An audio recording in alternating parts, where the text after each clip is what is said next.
Mughalsarai junction. রাত 2:10। গভীর রাত্রে ট্রেন থেকে প্ল্যাটফর্মে এসে নামলেন একজন বৃদ্ধ, বয়স 80, 90 কিংবা 100। 23শে জানুয়ারি, শীতের রাত। একা একা হেঁটে চলেছেন সেই বৃদ্ধ। গোটা গা খালি, কোমরে একটি ছোট্ট বস্ত্র ছাড়া কোথাও কিছু নেই। একা হাঁটছেন মোগলসরাই জংশনের উপর। সহসা রেলের টিটি তাকে জিজ্ঞাসা করলেন, আপ কौन है, কে আপনি? তিনি বললেন INA। টিটি বুঝতে পারলেন না। আবার বললেন, আপনার টিকিট দিখাইয়া আপনার টিকিট দেখান। তিনি বললেন INA। কেন IN এর টিকিট লাগে না? তিনি আর দায়িত্ব নিলেন না টিটি।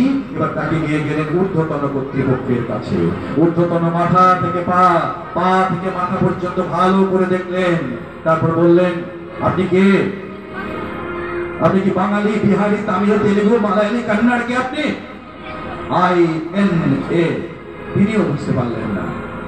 এবার বললেন, আপনি কি উগ্রপন্থী, Kamtapuri, Khalistani, আতঙ্কবাদী?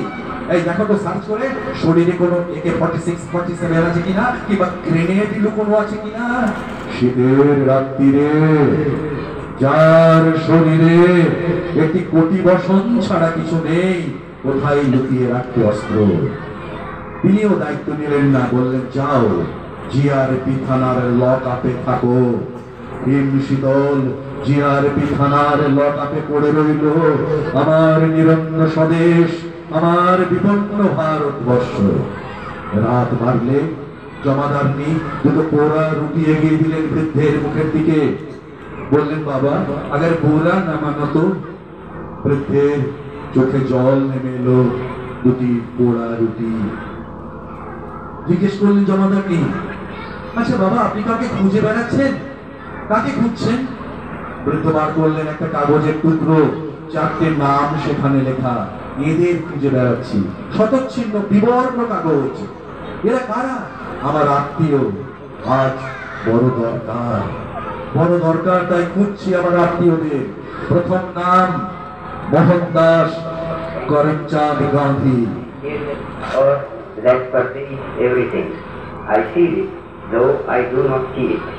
It is this unseen power which makes itself felt and yet defies all proof, because it is so unlike. Mohandas Karamchand Gandhi, তুমি যে বলেছিলে আমাদের দেশে কোনো হিংসা হবে না, জাতি দাঙ্গা হবে না, মানুষে মানুষে হানাহানি হবে না, তবু কেন রক্তপাত হয়, কেন হিংসা আসে?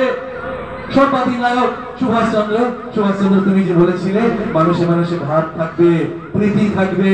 তুমি যেদিন বলেছিলে দিল্লি চলো, তোমার পাশে আমি দাঁড়িয়েছিলাম, মনে আছে? সর্বাধিনায়ক Subhash Chandra.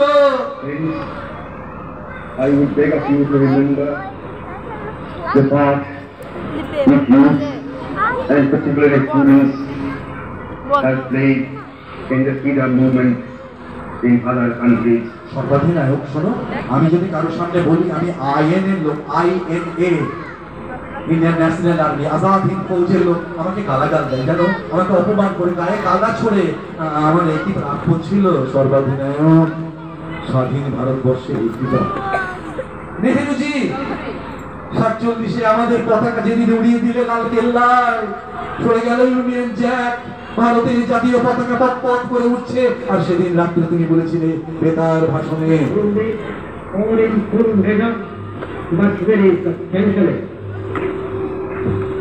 At the foot of the midnight hour, when the world sleeps, India will awake to life and freedom.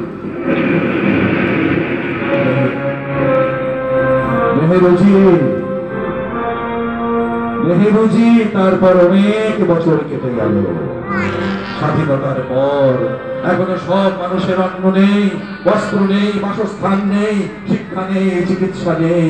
একদিকে কোটি কোটি টাকা তছরূপ হয়ে যায়, চক্ষের ব্যাংকে স্তূপীকৃত কোটি কোটি টাকা নয় ছয় হয়।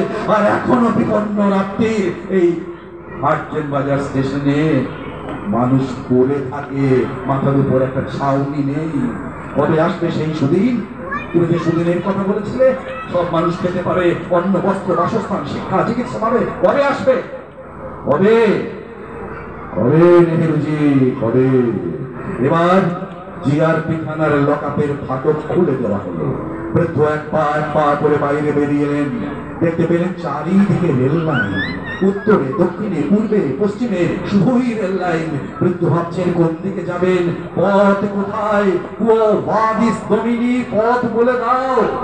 সহসা সেই জমাদারনির ছোট্ট শিশুপুত্র এগিয়ে এসে বৃদ্ধের হাত চেপে ধরল, বলল, আও আও মেরে সাথ। ঠিকানা কোথায়? ঠিকানা মেরা ঘর, হামারা ঘর। তোমার ঘর কোথায়? দুহাত বাড়িয়ে শিশু বললে, হিন্দুস্তান, ভারতবর্ষ আমার বাড়ি।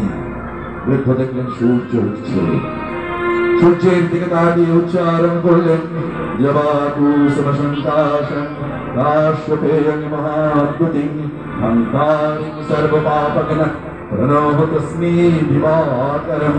হে দীপ্ত দিবাকর, হে জ্যোতির্ময় রবি, আরো আলো দাও, আরো প্রাণ দাও, তমসা দূর করো, অন্ধকার দূর করো, আলো আলো আলো দাও রবি, আলো।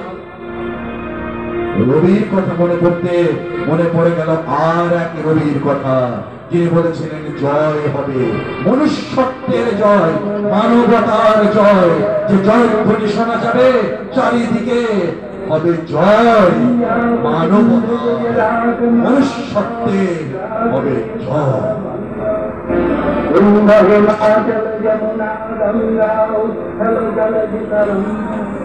तब शुभ नामे जागे